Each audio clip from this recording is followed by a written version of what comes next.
Hey guys, welcome back to another episode of the Candy Valentino Show. You are in for a treat the whole way in from Utah as I get to sit down with my friend, entrepreneur extraordinaire, Steven Scoggins. Thanks so much for joining Are us. you kidding me? You offered the invite? Of course I'm coming. I was so glad you said yes because I think there is so much in your journey of being an entrepreneur that we can unpack and Mhm. help people. And so I love talking to people that aren't just in their first build, but they've been doing Yeah, this a really long time because the life experience that you get in sure. that build and in the growth and all the mistakes that we've all made, I think help a lot of people with the wisdom. Mhm. So, first question out of the gate is what are some of the things that if you kind of review 20-year journey Yeah. building a big company, what are some of the things that you look back on and you're like, you know what? I'm glad I did this.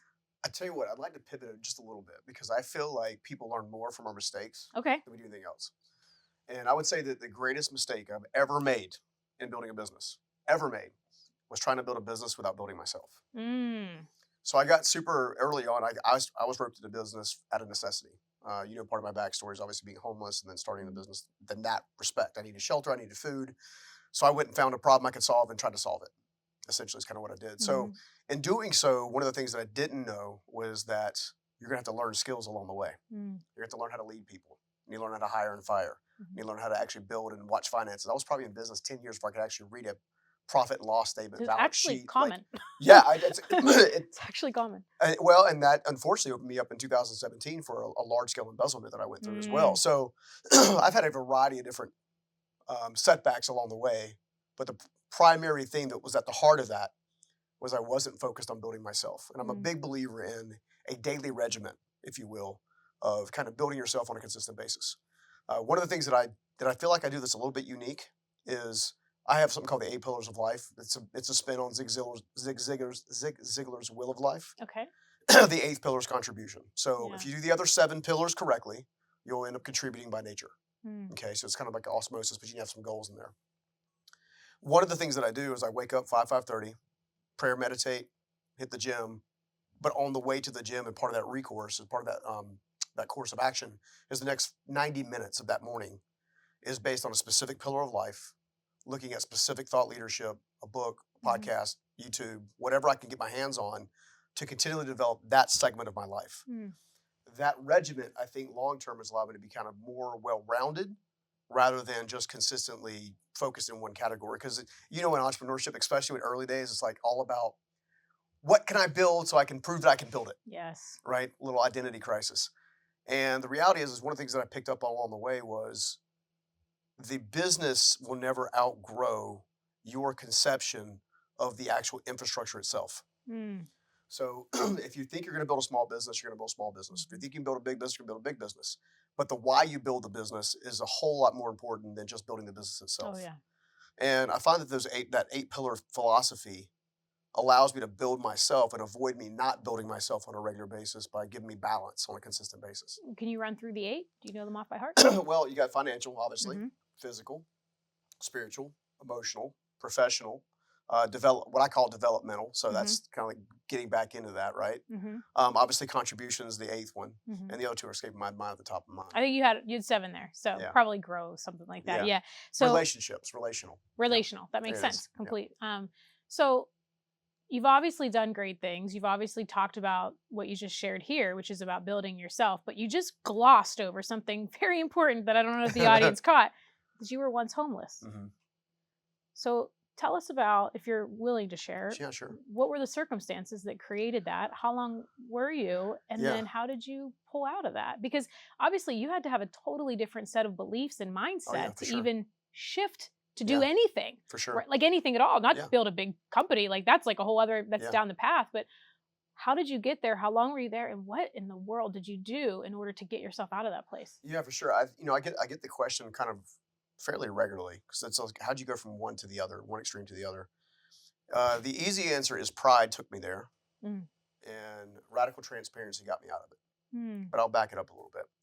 So growing up as a kid, my parents were largely dysfunctional. They had their own stuff going on. Dad dealt with alcohol. Mom dealt with what appeared to be mental illness. Obviously, when two non-whole people come together, it Mm. creates a mess. Yeah. Leaving my brother and I in the wake, and largely raised by at that time by my grandmother, 9 years old. She's diagnosed with cancer. Mm. Comes to me and asks me to basically help her. So you picture an average 9-year-old, Yeah, the right. mental acuity that's there. I mean, I tell people all the time, I had a GI Joe in one hand, a transformer in the other. Mhm. And then she immediately, comes to me and says she's sick. And of course, it's just her. And of course, you look at your grandmother like, I just want to help, Yeah. right? So she then proceeds to teach me how to basically make meals. Mhm. Everything from cereal to boiling hot dog. Basically, if you could Yeah. make it with water or milk, Mhm. she taught me how to do that. And then I would drag the little chair away from the table over to the stove, start boiling water, making food for my brother, who was He was 3 years, younger? 3 years Okay. younger than me, and then being her crutch. Literally being her Right. crutch as she's kind of going through chemotherapy. And this is back in the mid 80s. So in the Mhm. mid 80s, as you can imagine, chemotherapy was as detrimental as the actual cancer Oh, itself. yes. Like Mhm. it was still a very new Yeah. science, and it's better now. It's still Mhm. poison, but it's Yeah. it's better now. Anyway, all that long story short is that led me to a place where when she passed away, my father came back into the picture, and I went to live with him. My brother went to live with my mother, so we were split up as kids. They went to Florida. We stayed in the North Carolina area, which is where I'm originally from. And in that journey, I think he picked me up on a Friday, and I think Saturday morning I was on a construction site carrying studs. And then pretty much every day, every night, weekend that I wasn't in school was built on the construction site. 16, I was probably 16 years old. I was running framing crews, reading blueprints. It's funny, as long as you could read the blueprints, you could actually be the leader, right? Yeah. Which is kind of an interesting thing, because that was like my first real taste of leadership, Mhm. or trying to develop myself as leadership, because you have people that were senior to me kind of watching it and responding. But that's when I met the guy that actually ultimately ended up giving me a shot and changing my life. I tell people all the time that one of the things that he did for me, um, was he set the path. So my dad had a business, lost a business in this Okay. time frame. And I'll never forget this. He came to me right after he was getting basically the notices of all the the things that happen when you go to shut Mhm. down and dissolve a business. And he looked at me almost with tears in his eyes, and he says, "Scoggins don't get ahead; they get by." Mm. Now, what's important to know about that specific concept is Scoggins, as far back as I can trace, all the way back to Europe, uh, there were not a lot of affluent ones or influential ones. Mhm. So money, resource, all this kind of stuff. We were trained growing up that money was bad and evil, Mm. right? So if money's bad and evil, Why do but you you're want constantly it? borrowing it from the people that are bad and evil, Yeah. it was a hot mess. And I say all that to say that when he said that, fortunately, his employer, a guy by the name of Steve Myrick, we call him Old Man Myrick, just not to get too confused, all the Steves. He pulled me off the framing crew one afternoon, put me in his Jeep Grand Cherokee, and of course, I was super excited because it was hot outside. So I was like, air conditioned. Yes. AC. Yeah, right. I'm cut off jeans and no Yeah. shirt and, tan or whatever, tan/red, right? Yeah. Um, and I'll never forget this, because it was the first time I think someone actually paid attention to me, Mm. that I wasn't just operating in the background. And when he did that, he put me in the car, and he said, "I got a couple of questions for you." And he says, "The first question is what is the difference between a rich man and a poor man?" Mm. And, I'm 16, 17 years old. I'm like, well, duh, money. Mhm. Yeah. And he was like, "Absolutely not. It's the way they think." And I was like, okay. Wow. So I try to let that sit in my spirit. The next question was, I think, more profound. He said, "Do you want to learn to think like me, or do you want to continue thinking like your father?" Whew. hmm That actually took balls to say, Yeah. right? Well, he was a very direct. Sorry, I don't know. I couldn't think of another word to use. I mean, That was probably not the best word. yeah, no, that's spot on Guts. though. Yeah, it's spot on. No, he was. It's funny. I'm 5 foot nothing. He was 5 foot nothing. He was a little Yeah. pit bull of a man, and in that moment, I remember this like Rolodex happening, and this Rolodex that happened. I was like, I've watched Steve give money repeatedly, $1,000 under a basket of hush puppies, because Mhm. barbecue's big in North Carolina, and watch a waitress just drop to her knees because she just was able to Yeah. just watching awesome stuff like that. He would do it all the time. I also watched him kick police officers off his street because he owned the street. Wow. Like he was a very interesting man. But and then I remember, then I was thinking through my father at the time. I'm like, well, he's obviously got some struggles. Mm. He's constantly borrowing with no intent to repay. Mm. Right. So it's like it's the whole mentality of, I get paid on Friday, by Monday it's all gone. Yeah. Right. And I remember him saying one time, he said, well, I worked all week, I earned it, I can whatever. And then meanwhile, I watched Steve, and every time Steve made $1, he turned it into 10 Mm. through the power of compounder and Yeah. investing and stuff like that. I'm like, I don't know about you, but I like that. And I Mm-hmm. don't think he's evil. Mm-hmm. So I go through that scenario of beginning to have some basic level of mentorship. By the time I'm 18 years old, I'm forced to drop out of high school. Couldn't pay the bills, so I dropped out of high school. Went to work at Golden Corral that led to Waste Industries, that then eventually led me back to the construction industry, back with Steve. And when I did that, he came to me and actually gave me my first shot at building a business. He bought me everything that I needed to get started. He was willing to run the entire back office because obviously I didn't know what I was doing. And I did really well for the first year, like really, really well. I made I was 18, 19 years old, making 6 figures. That long ago? Yeah, Yeah, that was really good good. money. Yeah. Yeah. I started, I bought myself a brand new single wide mobile home because I thought I Mm-hmm. was the bomb, Yep. right? Bought myself a, shiny sports car Mm-hmm. and all the, the sound systems with the back end with The bass, yeah. with Tupac and some Dre. And when that happened, that's where the pride and arrogance started to kind of kick in. Because when I dropped out of high school, I had no slew of people telling me that I was going to be a failure and Mhm. I was never going to measure up to everything. And I think a part of me was like, well, watch me, and I think I got lost in watch me for too long Mm. because watch me turned into look at me. Mm. And once it So turned into good. look at me, as a person of faith, I believe you open yourself up to a humbling. Mm. And my humbling came in the form of a 5'6" brown haired, very attractive girl at the time. Went into major debt, trying to buy her all of her Impress. whims, Mhm. impress, and trying to show that I was valuable. Even though Mhm. now I know that my level of resource doesn't make me valuable. Right. My ability to impact lives does. Mm. You know, and in doing so, I lost myself. Went into a pretty serious place of depression and anxiety and all kinds of stuff. I literally walked off the job site one afternoon and walked the 6 miles home. Went into the brand new mobile home that wasn't brand new anymore. Walked in the door, shut all the curtains, shut the door, and stayed there in the dark for a Mm. while. So much so that I lost the ability to pay for the mobile home because obviously I didn't have an income. So my little brother moves in to assume the monthly payments of the thing that I technically owned on Yeah. paper. I moved into the smaller bedroom, and sure enough, he had one rule. He's like, "You stop seeing that girl." Like the entire family was like really adamant about it. And long story short is I didn't follow the rules. Mm. I got asked to leave, and I did. And I thought, well, I'll show you. I'll show you. Watch me. Yeah, Mhm. watch me. And sure enough, watch me didn't turn into very much. And over the course of the next, probably 4 to 6 months, I was couch surfing. I was in cars, and then all the way to the breaking point of where I literally had no shelter. The important part here is for me, this is where pride kicks in. I believe pride is a prison. I believe your ego will hold you back from any Yeah. dream that you can possibly have at your disposal.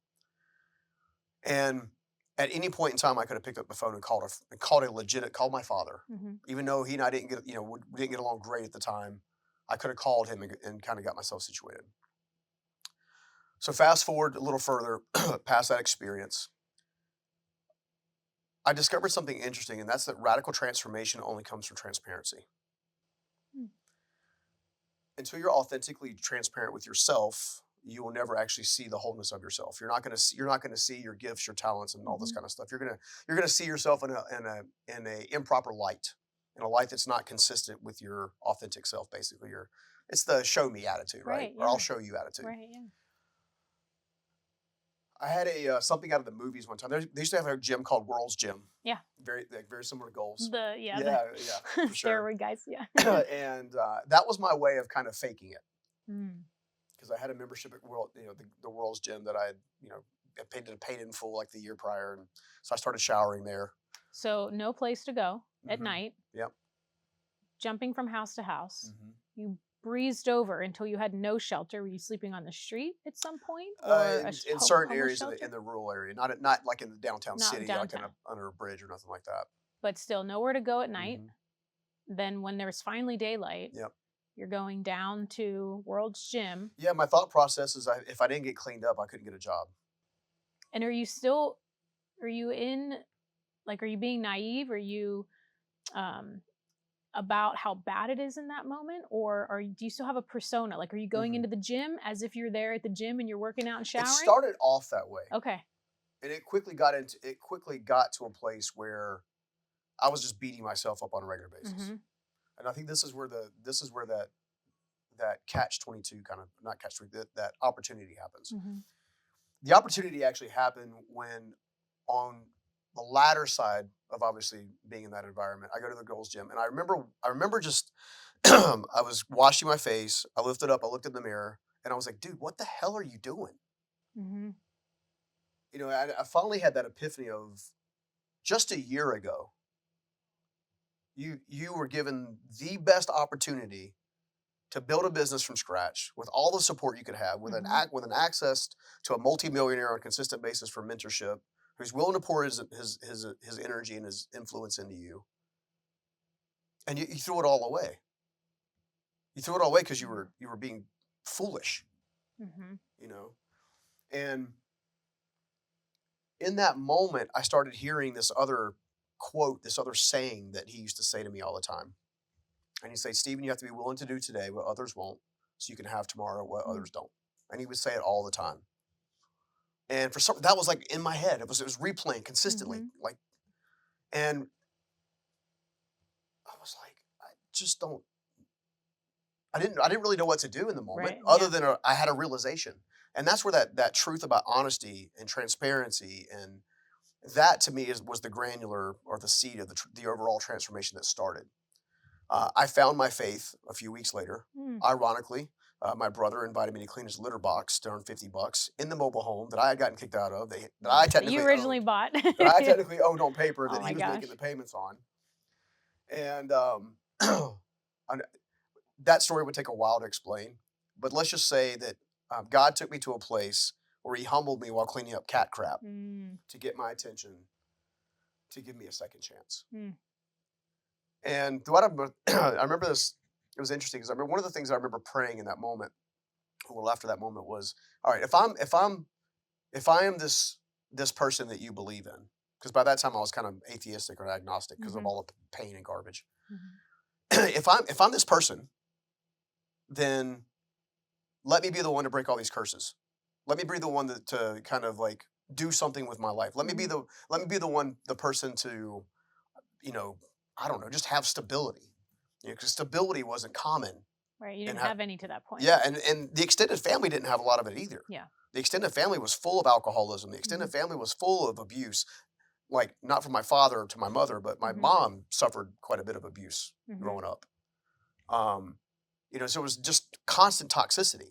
There was no influence. There was no Mm-hmm. manifestation. There was no vibrating at a higher frequency. There was, Right. there was like, I'm surrounded by people who think that life is just something we can sleep through and walk through, and then that's where we're at. Probably all connected by that, like, just survival. Like, we Yeah, just need to survive. We yeah, just need to get through the day, the weekend, the yep, week. yeah. And so you're there, you're cleaning out. So just to kind of like unpack for a second. So that moment, you get someone to believe in you, Hmm.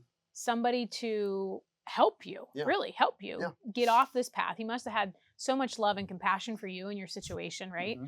So there had to be moments in there that not only did you have the external, Yeah, what was going on, but yeah, the internal dialogue of, I can't believe you screwed this up. And yeah. you had probably so much shame and Guilt. guilt and Hmm. regret and I was beating myself and senseless. beating yourself up in Yeah. that, right? And so, and maybe there's a point where it's like, okay, maybe that was needed, but you Hmm. can't stay there. Yeah. So the tipping point sounds like when you were cleaning the Yeah. So litter the box. tipping point was finding my faith, and 2 days later, Steve Myrick, of all people, told my father I could join the framing crew again.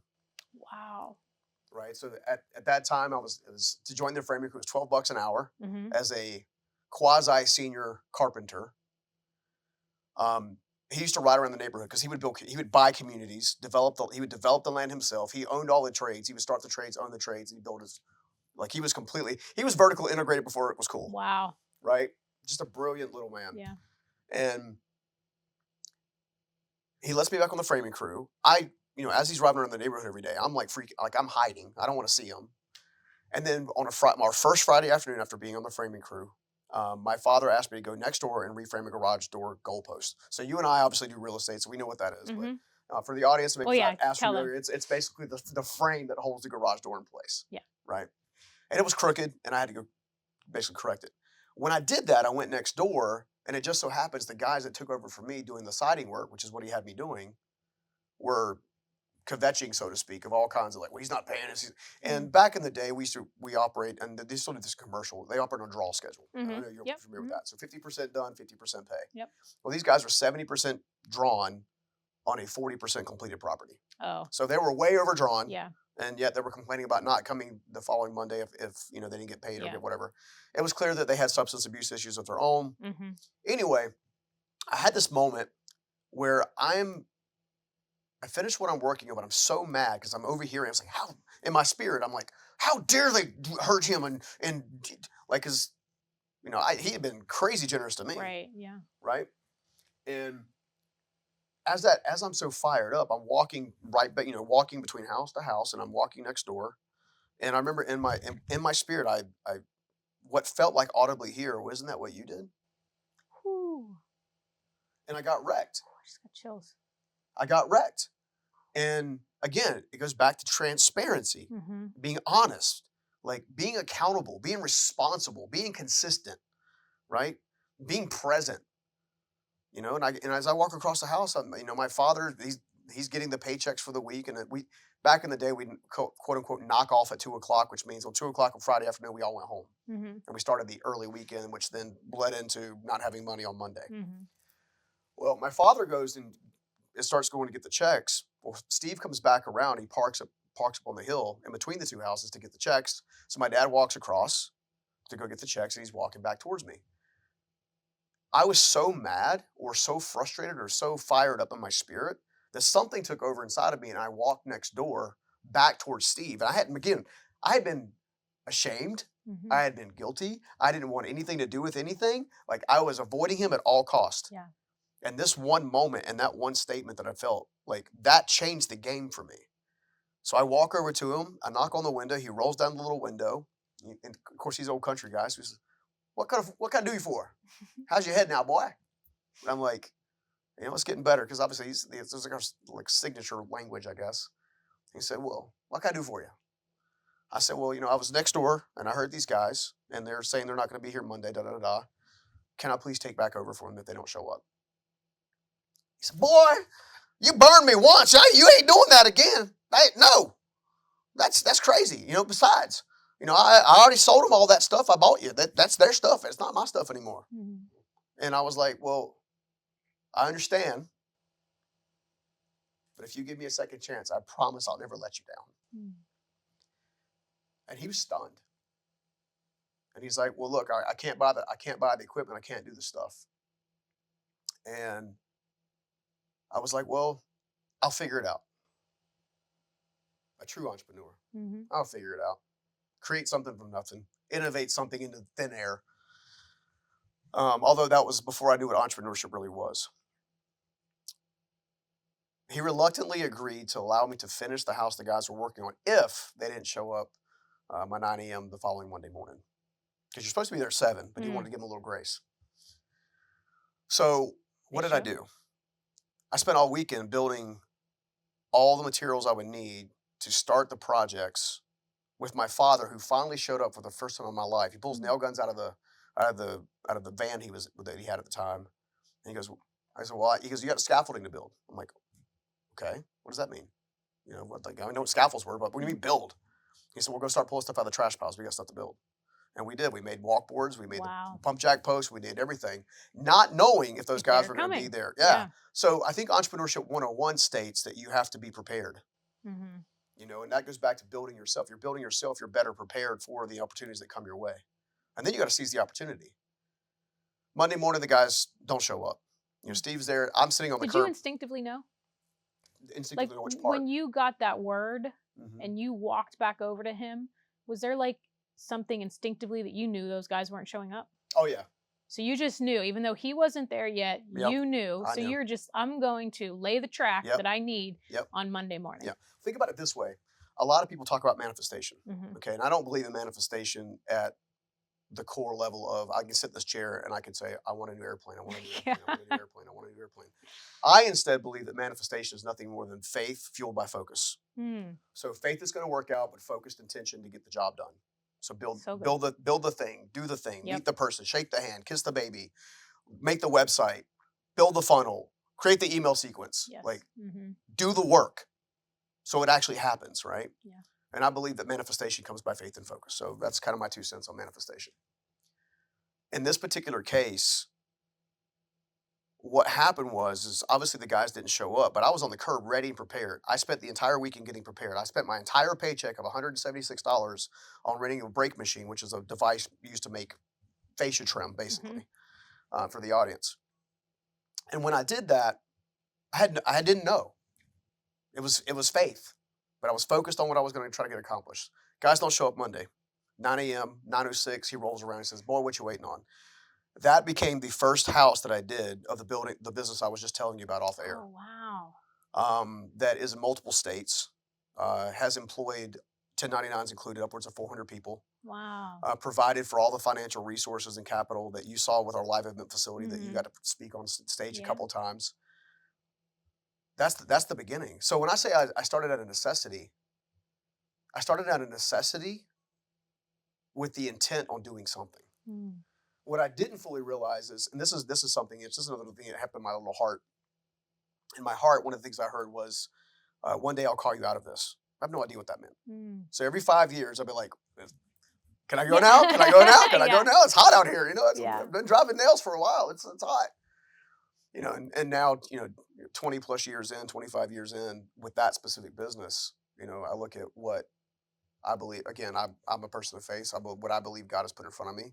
I'm now able to join people on stage and speak. I'm now able to write books. I'm able to create content, live events, which, our good friend Ed Milet did his book launch at our place. And, it was really cool because that was when I realized that I actually enjoyed doing live events for other people other than myself. Yeah. And at the end of the day, what I discovered was until you put your hands to work, your head's not going to really get started. And then your heart's not going to come by either. So I like to say that the construction business taught me how to use my hands, which then strategically taught me to use my head, which now I get to use my heart. And I feel like when you can make a heart-body connection with the focused influence behind it, you can do pretty much anything. Yeah, and I think the other thing that's so beautiful about that is, so that house that you did with the brake machine that you bought with every dollar that you had. Oh, rented. I was going to say, they must have been not as expensive back then.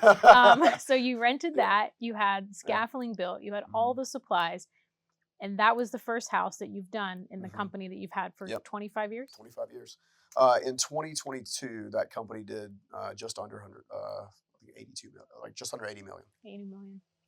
And that, to me, it's to make me a little emotional. That, to me, wasn't just about you wanting to prove that you were an entrepreneur or that you could be successful or that you could do it. Watch me. It was more about you were trying to be congruent to be the person has integrity to keep his word. Yeah. Like, to me, what I felt was that no matter what, you were not going to make Steve feel the way that you made him feel that first time. And I think what's so beautiful is oftentimes maybe people that are watching maybe they have a parent or something like that they've had that connection with, and you didn't have that gift, but God gave you a different type of gift with someone who is not blood related to you, that does not share your DNA, but cared enough about you as a human to try to call you up out of such a dark place. And I think that's such a beautiful thing. When I think that those mentors are all around us. I mean, you know the old adage as much as I do. When the student is ready, the mentor appears. Yes. Kind of scenario. I actually think that's a life truth. Yeah. But I also think it's only life truth if your head's not aimed at the floor. Yes. You got to pick your head up. You got to start again.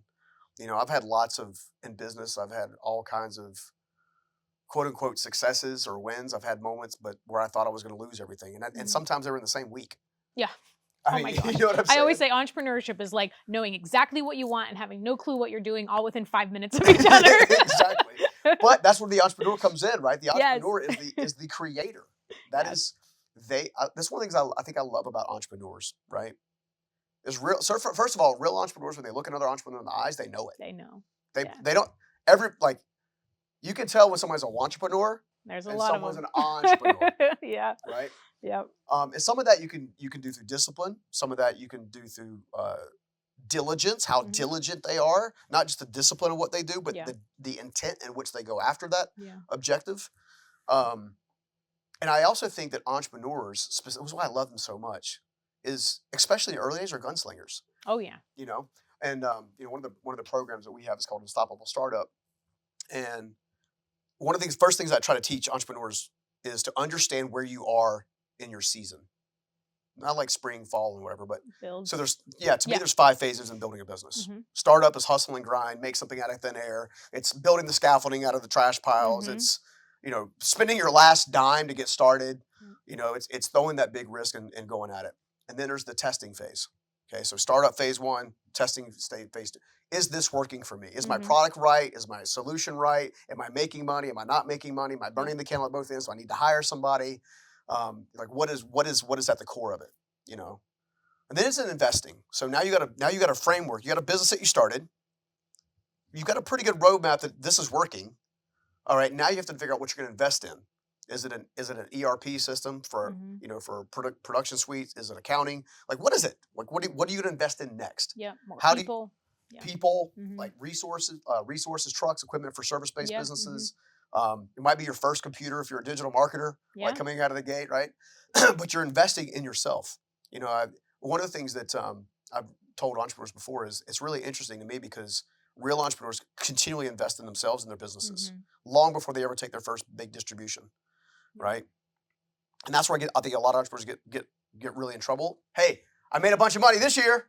Yeah. Well, experience has already taught me that next year's not guaranteed. That's right. I have to make next year guaranteed, or I have That's to right. work towards that goal. So important to know when to start pulling money Mhm. out of your business. Yep. Because I know everyone's like, and it is true, like become profitable, pull money out of your business, create additional assets. Yep. But like if you do that at the wrong time, you can actually stifle the growth of where your business You can trajectory put the could be whole going. baby in jeopardy. Yeah. And then it's not Yeah. sustainable. Yeah. Yeah. What is some of the things, obviously, going from 8 million Mm-hmm. to 80 million Mm-hmm. that you found I had to do these things, whether it was yourself, Mm-hmm. business related? Like, what are some of the things that you were like, if you look back from 80 to 8, Yep. what are some of the things that you did completely different than when you went from 0 to 8? How I viewed money. Hmm. How I viewed money is probably the one of the biggest ones. And it goes all the way back to Steve Meyer's concept of rich man versus poor man. Mhm. So when he said rich man and poor man, he's talking wealth. He's not talking just money. Yeah. Okay. Wealthy, wealth in your relationships, wealth in your Mhm. finance, wealth in your overall emotional well-being, wealth, like true wealth. Like true wealth is not a dollar. Yeah. You know? And when I was at the $8 million mark, it was all about how much I could earn. Mm. How could I raise revenue in such a way and decrease cost to increase my margin? Mhm. So that was great in Mhm. and of itself. But then what did I do with the increase in margin in the cash? Did I go out and buy a new toy? Did I invest in an ERP system? Mhm. Did I invest in a real estate asset that's going to pay me longer term dividends longer term? Most of the resource that I have currently coming in comes from passive means, not active means. Mm. And Which is where it's at. and at the $8 million mark, I still very much, if I go back to those 5 phases, the after investing is scaling and then selling. Selling or operating, you get to choose, Mhm. right? You build it big enough that you can do what you want. But one of the core differences in that trajectory, in that 8 to 80 million, for example, is what am I doing with that resource? At 8 million, I was taking quite a bit off the table. Mhm. A little bit here, there, a little bit there. I probably wasn't as strategic as I probably could have been. Like I could have probably taken 100,000 and put it in a piece of real estate Right. to build wealth rather than to go shopping, Right. right? Well, I think that's when you come from poverty. Yeah. When you come from poverty, those first few milestones Yep. are so significant because you have no data of Yeah. life experience to know anybody that's been there. Yep. So I think what's difficult is when you're first. Yeah. When you're first in your family, first in your friend Yep. group, first in your community, it is so hard to have the discernment of what to do, which is Mhm. why it's so critical to read great books, Yep. be around great Yep. things, great people that have Yeah. that experience. Because otherwise, I see people, they'll do $1 million, $3 million, $5 million, 8, and then all of a sudden they go from 8 back to 3 Mhm. or flatline. But Yeah. often I've seen the data will support too that they typically go down Yeah. because they're either pulling cash out, they're spending it frivolously, or Mhm. they didn't build a sustainable base in their Yeah. company in order to try to go to 12, 20, or 8 Yeah. or 80 million. Yeah, and I think it's I think that's a very important distinction because what the change was is when I started looking at resource, I started how can I compound? Everything's about how I Mm-hmm. compound. Mm-hmm. How can I do what Steve did? How can I turn 1 into 10, Yep. 1 into 5, 1 into Mm-hmm. 4? My One of my internal mantras is I never invest in anything that won't give me a 3x return minimum. 3x is my baseline. How do you handle all of the, and I'd be curious if you're willing to share if you've done any of it, but all of these new fancy things that come along Mhm. from people with funds and trying to raise Yep. capital for this and invest in Yep. this business and buy this NFT. Yep. How do you navigate? How have you navigated Yeah. through some of those things? Well, step one is Because I we have a only. lot of friends that have lost a lot of money in the last Oh few yeah, years. yeah. You and I both have friends that have done that. Yeah. They kick themselves. So first of all, I only deal in stuff that I know. I know housing. Amen. Please, I want everyone to get that. Yep. Only deal in things you know. This is where I think everybody misses the mark. Yeah. They think that they're going to have a better return or greater multiple or some shorter investment cycle if they go do this other thing that they have no business participating in. I only know a few things. Yep. I try to stick with those few things, Yeah. real estate and businesses. And any other time I have tried to go outside of that, it has been massively painful. I sat across somebody, I actually cannot remember who it was, but he was talking about flipping. He was doing tens of millions of dollars in flips, and then all of a sudden somebody thought that he could start buying notes, mortgage notes, for 10 cents on a dollar. Oh gosh. Saw a larger return, went and did it, went bankrupt. Yeah. I think he was like 3 million in debt or something after that, and was just sharing, like, he said the exact same thing. Stick with what you know. If somebody can't explain it to me very simply and I have to have this whole deck and all, I'm like, nope, I'm out. Yeah. And maybe I miss out on things, but when you're the one, right. But I think when you're first and when you're the one in your family that has kind of built wealth, it's like you don't have someone to fall back on if all of a sudden this goes sideways. So to me, if you can't explain it to me, just like we're talking, what's the return? Like when we start getting into too much data, I'm like, nah, I'm not saying it won't work, but it's just not for me. Yeah. And have you used that as a navigation tool? Yeah. So I'll give you an example. So something that I am not schooled in is Tom and Lisa obviously deal in a lot of digital currencies. Yes. It's not my world. Me either. But Tom will go study his butt off to understand what he's doing. Yes. And I think long term he'll be fine. Like he's already fine. Don't get me wrong, but he'll. But that's his niche. Right. I understand how a property is actually built from the ground up. Therefore, I understand this is my second key. What can I influence to increase the value? Yes. So the facility that we did the live event, when I first bought it, it was a $2 million property. Okay. It's had a 3x return. Because of the improvements I did to the property, they cost me 1/10 or 1/20th of the investment. So if I identify what I know, and then the next step is how can I influence increase in value? Now I've got something. And then to me, now it's the time span. Yeah. Is this going to be something I'm going to buy and hold? Is this going to be something I'm going to buy and flip, buy and sell? I'm weird. I don't do debt. So I typically buy properties, with the exception of a commercial building. That was my first time at debt in a while, in cash or the equivalent of cash, basically. And I've done that because I want to get the full rent return. Yep. But I also want to get the full appreciation of the asset. Yep. So I would rather do that slower than buy 15 properties, the cash flow in $300 a piece. And then the market tanks, and then your renters leave, and your occupancy drops, and the next thing you know, you're in trouble. It's so important to talk about because I don't feel we don't share that enough, right? Like I know people that did way better than me in certain markets. Yeah. I also know people that was over leveraged when 2008 happened and they committed suicide because they could not pay all of their loans and everything shift. And I just think that when we look back at 40 years of data, there's always something. It was the savings and loan crisis in the late 90s. It was, even when 9/11 happened, there was some uncertainty in the market. Then you've got 2008. There's always these pockets that are unpredictable. We can't explain it. And even the smartest person in the world can't fully see it coming. So for me, like the Bitcoin and all of the cyber currencies and stuff, I I'm think a it's great. Buffett guy. He's like hard asset, please. Yes, yes, because to me, can you make money? Sure, but the time that it would take Yeah. to learn that in order for me to make an intelligent decision with my money on it, I'd rather just stick with what Yeah. I know. So I think everyone that's listening, hear what we're saying. Like, could you go learn something else? Yes, but is Yeah. it easier and faster to double down with what you already know? I mean, I think it's worked so. for me. Yeah. It's worked for me. I'm in a good place in life. You know, I have freedoms that other people don't have, but I also was on the other side of that where I had a lot of I didn't have a lot of freedom. Yeah. You know, and I think another thing that kills another thing that kills investors and entrepreneurs that simultaneously, and some of them obviously are one and the same, but is impatience. Mm, Impatience. I think trying to go too far too fast yes. without counting the cost and actually going through a proper risk evaluation. You know, because people are like, well, my risk is, well, I can't pay back the note. Well, is that really just your risk? What about your reputation? Yeah. Like, what about the relationships in the maybe because maybe you're involved in a deal with a friend Yeah. who's been a friend for 20 years, and then Yeah. you see what I'm saying?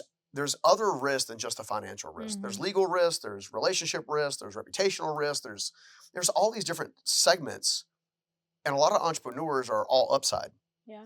So I'll say this. One of the things that Steve Myrick told me that kept me out of the trouble in 2008, that actually allowed my construction business to sequential in size in 2009 and beyond. That was like the thing was being debt free.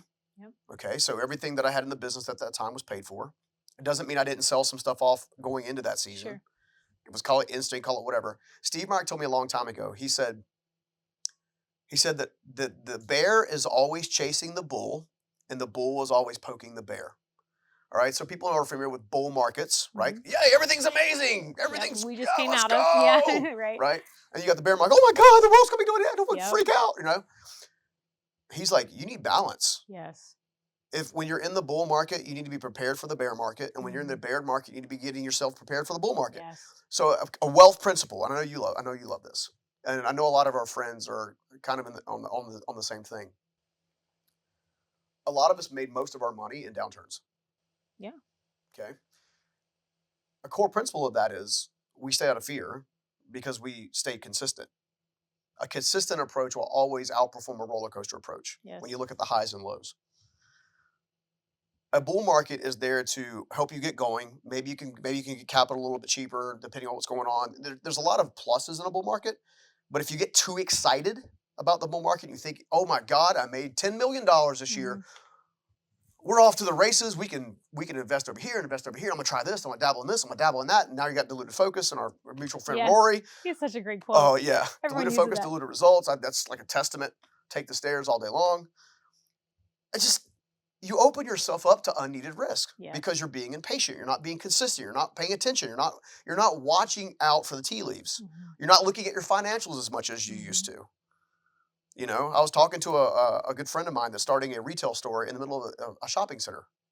Okay, nice mall. Got a good rate on rent. Okay, great. I said, well, what is your daily close like? What do you mean? Well, at the end of the day, you tally up your receipts, how much revenue you made, so we can back our way into your costs. We can make sure you're making enough margin. Da da da da da. All right. Well, what does your weekly close look like? Monthly? Right. They just look on. Well, we're like 2 months behind, but we have money coming in. I'm like, yeah, but are you watching how much money's going out? I've seen people be crazy sales successful and crazy finance poor. Yes. Like so many people are coming in the front of the gate, but they're not being serviced properly and they fall out the back of the gate. Oh my gosh, happens all day long. That's why 97% of all businesses, 97% of all businesses will eventually close. Yep. Because you get this one great thing or you think this is so awesome. And I always say when you start to have those feelings, that should be your indication to pause for a second. When something seems to be so great or so good and you are ignoring, at least for me, anytime I did that, it was painful. Whether it was a person, a project, a business, anything. It's like when you get too excited about something, just teach yourself to have the discernment and the discipline to just pause for a moment and start to look at, I always say, business is very simple. It's analysis, capital, and action. Like Mm-hmm. analyze the finances, make Mm-hmm. sure that it's going to be able to, for you to use your capital in it. Yeah. And then you have to take action, whether it's to avoid it Yeah. or to go all in, because our brains cannot Yeah. process what we can gain That's right. or what we can lose down the road. It only processes what we're losing right at this moment. So I think that's so important for people to get. So I love that you shared that. Well, I mean, if you think about it, in a down economy, those that have capital Mm-hmm. now are buying everything that's being sold at Yep. fire sale. Yep. So a property that would have been, I don't know, use a random number, $500,000 is now Mhm. getting sold for $350,000. Yep. Great, I'm paying $350 because in Right. 2 years' time, 3 years' time, 4 years' time, like it'll be $700,000. Yeah. It's patience, it's strategy. You mentioned obviously kind of like counting the cost. Mm-hmm.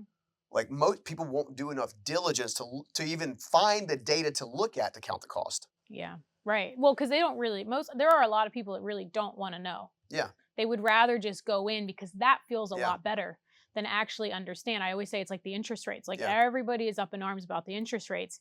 This is a very unpopular opinion. Yeah. But I actually don't think it's negatively that bad, Yeah. because what happens when you're at 2 or 3%, which Mhm. people were doing for a very long time, Yep. they are buying the house at the top part. If the Mhm. bank says you can buy 500, what are they doing? They're trying to get 510, 510, 515, exactly, 520. right? Yeah. As opposed to now Yeah. you can't buy a house that's at that much. Yeah. We know that at least in an election cycle, probably this coming year, Yep. 2024, I'm thinking we're 3 basis points down. at least, I would Yep. think. So that's going to translate a little bit to mortgage. And when we actually pulled this data, I don't care who you like in the White House or not, every single election cycle, Mm-hmm. the quarter during and before and during the election always drops down Yeah. a few points. Wonder why. I wonder why, right? So, and this again is not political because it doesn't Yeah. matter. This is This is if it was math. Republican This or is Democrat math. in the House, it did This not is matter. math. So Yeah. it's absolute data and math. So we know this is going to happen. Yeah. When you buy a house, now all of a sudden you can't qualify for 500. Now you're Mhm. qualifying for 275. Now you're getting that. Well, guess what? Then you can go refi that rate. Yep. And now you're in a house that you can pick up more equity Yeah. and appreciation in, as opposed Which to is being the value add I was mentioning Yes, before. What yes. value can you do to Yes. increase the value? Yes. That's compounding. If I invest $50,000 in a moderate makeover of a home, Mm-hmm. let's say it's built in the 90s, Mm-hmm. that's going to give me a $200,000 return. Right. So my net pickup is 150 grand. But it's because you know your numbers, you Mhm. know construction, Yep. and you know how. So what happens, I think, is a lot of people in any audience Yeah. hear that. Yep. And they're like, oh, I'm going to go flip a house Yeah. because Steve made money flipping a house. Yeah. And then they go do it. But they don't have the data. They didn't do the research. They don't have the didn't right understand the contractors, they don't have a market. budget. Yeah. And then if you don't have your own contractors or you're not a little handy, you will go through so much more Yeah. capital on that reno than you will if Yeah. you're moderately this or your brother can do that, or right. I mean, Yeah, there's it's a lot the- more it's to what pick we call up. the stupid tax. Yeah. Yeah. I basically. know. And it breaks my heart that people don't think of that, and they're getting pieces of clickbait information Yeah. on the internet, and then they're going in, and there's a lot of people they're having financial think about it challenges this right way. now. If you stick with what you know, great, you can start building and compounding. If there's a segment you want to get into, you just need to learn the information Yeah. to know what you need to know to enter into the segment, Yes. right? I learned construction from the inside out. It's taught me the core. I think in all my businesses, I always use a cost plus scenario. Mm-hmm. Like when I was building out some of the digital platforms Mhm. and stuff that we've got, right? Okay, it's going to cost me X number of dollars, Mm-hmm. but it's not just the website. It's the automation sequences. Mhm. It's the Yeah. the team I'm delegating to, like to figure out what my hard costs are, hard and soft costs. Once I Mhm. understand my hard and my soft cost, now I have a basic overview of what the cost is, and now I can adjust and play with some margins. Yep. I think that has served me in pretty much every business segment that I've been in. Yep. Is just knowing your cost. You know, the Bible even tells you to count your cost before you build. Like 2,000 years plus ago. I like, know, right? it's like, you know. It's got some great wisdom in there. Yeah. So anyway. I love that. So entrepreneurs that are listening, Mhm. they're wanting, whether it's investing or they have a business, what are some of the things that you have found in this last season of, Yeah. of your build that you're like, you know what, this is what worked really well for us, whether it's marketing, operations, you pick something that you're like, this is what we did really well, and maybe there's another thing that you wish you wouldn't have done. All right, so this is gonna be super granular and tactical. Okay. Okay. They love this. Super granular and tactical. I think of all the business I've so to give you an idea, I've in my business career, construction obviously is a large one. Real estate was kind of a no-brainer over time. Mm-hmm. I'm now in the digital space, like not currency, but in building digital products and courses and stuff Yep. like that, speaking and all that kind of stuff. So Mm-hmm. I have a pretty wide variety of. I've done some retail. I've done pretty wide variety. When I look at all of those business segments, a buddy of mine that I shared this, what I'm about to share with you, said before, "Well, that doesn't work for every segment." I said, "You tell me a segment it doesn't work for." There are 5 drivers of any business. Okay, driver number 1 is ideation. Mm-hmm. Okay, what are you doing? How are you doing it? What problem are you solving? How is somebody willing to pay you to solve that problem? What is your mission, your vision, your core values? Like it's the entire like who do you want to be when you grow up? Mm-hmm. And I think you need to get as clarified on that as you possibly can before you take the next step. Okay.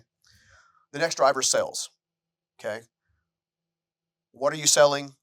How are you selling it? Is it over the phone? Is it via website? Is it handshake? Is it like how, who, what, when, where, how? Mm-hmm. Like if you just answer those questions for sales by itself, you're going to set yourself up. Okay. Now, obviously, in my methodology, the sales bucket would also have count the cost. Mm-hmm. Okay, for me. Good. Yeah. The third one is fulfillment. How are you going to deliver this product, good, or service with absolute excellence, Mm-hmm. day in and day out consistently? Okay. So we know what we're doing. We know how we're going to do it. Now we know how we're going to deliver it. Now I can count on the financial resource, which is the next driver, which is finance. Mm-hmm. Okay. Learn how to read a P&L, Mm-hmm. income statement, balance sheet. I'm telling you right now, it will. I lost millions of dollars not being able to read a stupid document. Yeah. Right. So I would spend some time there. When you understand your finances, you're able to make informed decisions on the other aspects of the business and the drivers. Okay. Speaking my language. Right. The fifth driver is rating fan retention. Like how, when Candy comes and speaks at our venue, how when she goes back to Arizona, does she say, "I just spoke at the most incredible venue. It was so freaking cool." Yep. Like what kind of experience can you offer your clients? Sometimes it's in the form of gratitude. Sometimes it's in the form of affiliate programs. Mm-hmm. Sometimes it's in the form of referral bonuses. Sometimes it's just sending a birthday card or something like that. And you can automate that stuff now. Yeah. Right? I'm a big believer in automate, delegate, and eliminate. Mm-hmm. Yep. Big believer. Amen. Those 5 drivers, if you routinely optimize them every year, all right, how are we going to make this tighter? How are we going to make this tighter? How are we going to make this tighter? How are we going to make this tighter? To me, that is the definition of scaling. Okay. Mm-hmm. All right. My vision needs to be clear. We need a new product lane. We're adding a new revenue source. Understand the cost structure. Blah blah blah. Okay. Great. How are we going to sell it? Oh well, we're going to have outside sales team now. Okay. Well, where's that coming from? Mm-hmm. Who are we hiring? How are we training them? Where are they coming from? Yep. Right. Okay. Well, now we sold it. Now we got to deliver it. Yep. Like in a coaching aspect, it's like who's going to show up for the call? Right. Like who's going to Who's pick going to up? run the call? Exactly. Who's going to add the graph? I mean, there's like a bazillion things. Yeah, you but can no think matter about. what industry you're looking at, you're Yep. following that framework. That's right. And again, if you go year Good. after year after year, I think personally, this is my experience, if you would just set the intention going into the new year every year of optimizing those 5 aspects, tying that directly to a forecasted budget, Mm-hmm. right? So what revenue you plan on creating, what cost, like look at your CapEx expenditures, which is Mhm. obviously capital you need to invest in other places. When you look at all 5 of those drivers and you just do that consistently and then measure that on a quarterly basis, how are we doing in these categories with Yep. with our priorities, right? What priority is going to give you the biggest lift? It's pretty simple. When you do that, you will look back 10 years from now and it won't be a $5 million business. It'll be a $50 million Yeah. business. My experience, it doesn't matter what lane it is. It could be real estate. It could be service. It could be retail. If you follow those 5 drivers on a consistent basis and just watch them, optimize, optimize, you will look back and you will have built, as I did, from a GED kid, that's the extent of my education, Mm-hmm. to now 8 figures plus in one category alone. You'll build something pretty amazing, and all this accolades and aspiration, all this stuff that you want along the way Mm-hmm. to make yourself feel important. By the time you get to the end of further along the journey, you realize it's irrelevant, Mm. right? Steve Myrick today, people hear his name because he changed my life Mm. numerous times in numerous ways. Okay, he actually created a legacy that outlived him through me, Mm. and now I'm doing the same thing for other people to the best of my ability. Mm-hmm. And my ultimate goal is to be Steve Myrick to as many human people as I Mm. possibly can on this earth. The intent was to build a business, but the outcome was to change lives. Mm. And I think that every single business can do that. I actually believe that every single business, if done well, is a personal development company masquerading as whatever your niche is. Mm-hmm. Retail, real estate, whatever. Are you willing to get after it? Mm. but not for selfish gain, Yeah. but as a heart of service. Like, if you'll do that, people will pay you big money to solve their problems on a consistent basis because you do it with absolute excellence and they know they can trust you. The one thing missing in the marketplace more than anything else, from my perspective right now, is trust. Mm. Way too many gurus, not enough Oh, guides, yes. Mm-hmm. right? Which is why I love you so much, because that's exactly Mm. you don't have to do any of this stuff. You don't. No. You're good. You're happy. Yeah. You know? But I think that's what makes it, like, I was just talking with Jamie Kern-Lima, and she was saying how, I like, love her, by the way. she's amazing. We were just saying, you know, she was working, building It Cosmetics, 100-hour weeks and doing all this crazy stuff. And now here she is with this book and donating all of the proceeds of the book, which I did as well. And like, but still showing up, still putting in the hours, you know, like I told you, I was doing eight different episodes today. Yeah. Like, not because we don't make a dime off of this. It Yeah. actually costs money to produce. Right. But to me, it's like, if you can take your experience, and I think this is where a lot of people miss in the beginning, in the building years, because they really do think, if I get to 6 figures, 7 figures, 8 figures, 9, if I build a unicorn, if I take it public, if I do an IPO, I'll be happy. Yeah. And I think that it's, until you have the life data to support that in every single one of those accolades that you get, that you're not going to feel the fulfillment. And I know some people might, well, that's really great. You guys have all this level of success to say that, but I can barely pay my bills. If you start to look at it, so have I. If you start to look at that as not something that you are trying to achieve in order to fill some void, but that you already are whole and you're filled, and you're still going to achieve and grow so that you can help more people, it shifts. I think how you show up and why you show up and how you can outrun, outlast, and outsurvive anybody in your industry. 100%. You know, and I think anytime I've had challenge, it's like I've almost forgot that. Yeah. I've almost like got so buried in what I needed to do that I kind of forgot sometimes of why I was doing it. And man, that's painful. Yeah. When you remember why you're doing something, there's just a whole other level of how you show up in life. Well, and the reality is the most successful businesses on the planet did one thing. They all have one thing in common. They solve a problem. Yeah. Like, somebody needs a house. Great. Yep. I'm going to buy that one. I'm going to make it nice, and I'm going to sell it to a family. Yeah. Or I'm going to rent it to a family that's in need. Like, we way overcomplicate business when, if you look at business from an aspect of service, the sacrifices that you pay along the way are not a big deal, right? I don't know. It's just, it's changing the overall mindset of how you are actually pursuing your endeavor. You know, I remember this one time I had bought when I was building my business, the first one, I was probably 5 years in. I finally got in a place where I had some liquidity. Like, you know, I've always used the rule, I'm going to live on 50% of my income, which is now like 20%. Because now it's like, what can I do? Compound. But when I was doing that, one of the competitors that I had in the marketplace, like, he was big into jewelry, gold chains and nice watches and whatever. And he told me one day, watches, you're never going to have, you know, kind of like just bragging. And I remember I spent the next 24 months trying to earn my way to getting that watch. And then I bought the stupid thing. Then I bought the thing, and it supposedly has a crystal bezel, which is not supposed to be shatterproof. It falls off the counter, shatters the bezel. It cost me another $2,000 to fix the watch. Wow. And I was like, that actually taught me a lesson. It was like, this stuff is completely unimportant. Yeah. It's nice to enjoy when you're ready and you're available. But I prefer, at this stage in the game, I prefer to own things and not let things own me. Yes. I have a zero problem selling stuff, getting rid of stuff. I just don't have that problem. Yeah. So good. I love it. And honestly, like, unless you have a multi-million-dollar net worth, you shouldn't really be dabbling in any of those things. You should just be trying to stack cash. Yeah. Like, to me, like, I didn't buy fancy things when I had absolutely the right to do it. Yeah. I'd certainly, you know, still had like a pair of shoes and a nice car, but like the level that I could have spent and can spend, I don't. Yeah. Because to me, when I always view money as like these little soldiers that go out and like they multiply. And so when these little soldiers go out, like, I want to deploy them into something that is going to make more of them or is going to have an impact in a charity and a nonprofit to be able to bless a lot of people. And that doesn't mean I don't do it, but I just don't do it to the level because I've done it and it's not there. Like, I've driven one time in my life a brand new car off the lot, and it's like for a week. Yeah. And I'm like, all of that work for 1 week of a feeling. It's like, Yeah. So I think it's important if people just change the narrative Yeah. of what success really is about. I think Yeah. that we would have a lot happier What if the people. definition of success was about impact? How Yeah. much impact did you make? Right. And it still goes back to, like, I know there are a lot of people who say, "Oh, I just want to impact people." But if you're broke, you can't impact a lot of people.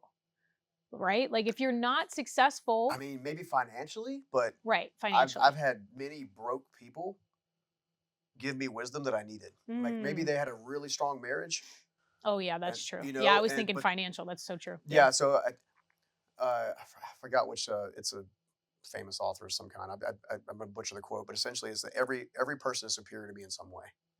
Mm. In other words, there's something valuable that anyone can add if you open yourself up to it. Yeah. That doesn't mean I'm gonna take financial advice from somebody who doesn't Right. have resources. Right. Yeah. But I'm also, on the other hand, not going to take marriage advice from someone that's never been, Yeah. right? So Yeah. it Or done works it the same way. successfully. Yeah, right. So it works both ways. Yeah, Yeah. no, to me, it's more of like, I always say, like, you can have a really big impact because if you're a kind, caring, generous person when you have a little, that's only going to be amplified when you Hmm. have a lot. Yeah. And so, just from obviously the nonprofit world, like when people don't have a lot of money, it's hard to donate $5 or Yeah. $10 or $50. And so it's hard to make an impact in a big way. But if Yeah. you link your success up to your point to Hmm. creating more of an impact, Yeah. as you continue to make more money, you will do better things Hmm. with it than buy the watch or Yeah.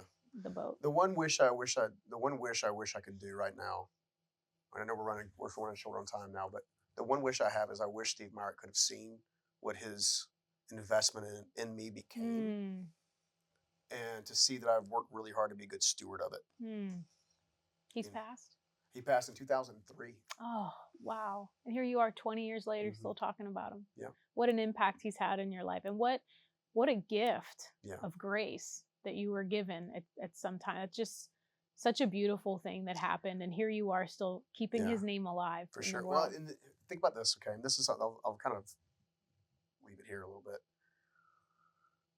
Your best time to receive grace is when it's not earned, Mm. right? Whew, that's good. It's when your heart is pure-ish, meaning your Mhm. intent is pure. Maybe not, maybe you got a lot of past drama and baggage that you'll work through over time, but your intent. My intent when I asked Steve for a second chance was not to take advantage of him. Yeah. My intent was not to let him down. Hmm. And I think he sensed that, and because of that, allowed for grace to occur. He didn't owe me anything. There was no logical reason for him to give me a second chance, but he chose to. So grace is only grace when it's unearned. So good. One final question.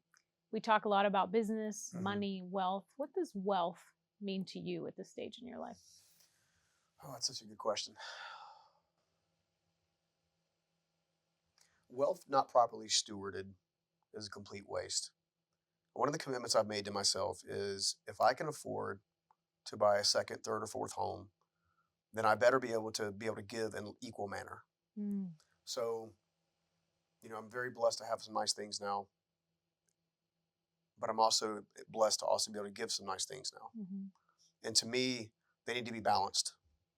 And I think the more successful you become over time, and the more passive streams or compounding you've already, because you laid the groundwork for compounding 5 years before it Hmm. actually happens. Hmm. A lot of times before you ever see it.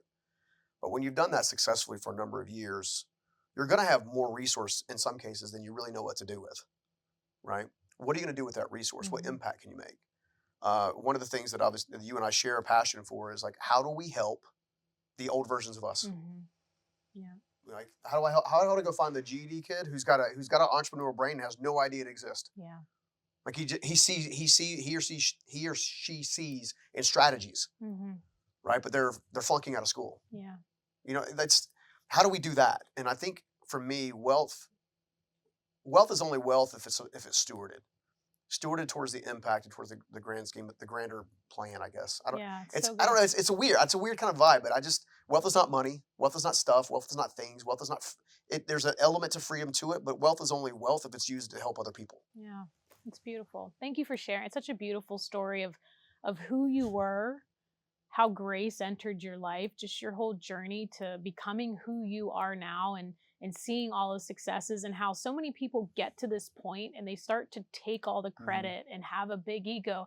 And I just think it's so beautiful that you still look back I appreciate and that. thank that guy for giving you a second chance. And And I'm sure you got mentors in your oh pipeline yeah, too. Yeah, absolutely, yeah. yeah, So tell us, where can they find you, whether it's socials, yeah. website? Oh, it'd be my pleasure.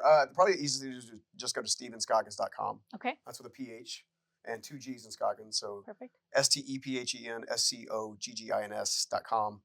You can find me at Steven_Scoggins on Instagram. I'm probably most active there personally. Oh, cool. So check us out there. We've got some cool things coming in the pipeline. We're not releasing to the public just yet, but it's coming. Awesome. So give him a follow, check out his website. You've got that awesome startup program as well. So thanks again for being here. I really enjoyed this time with you. Always my pleasure.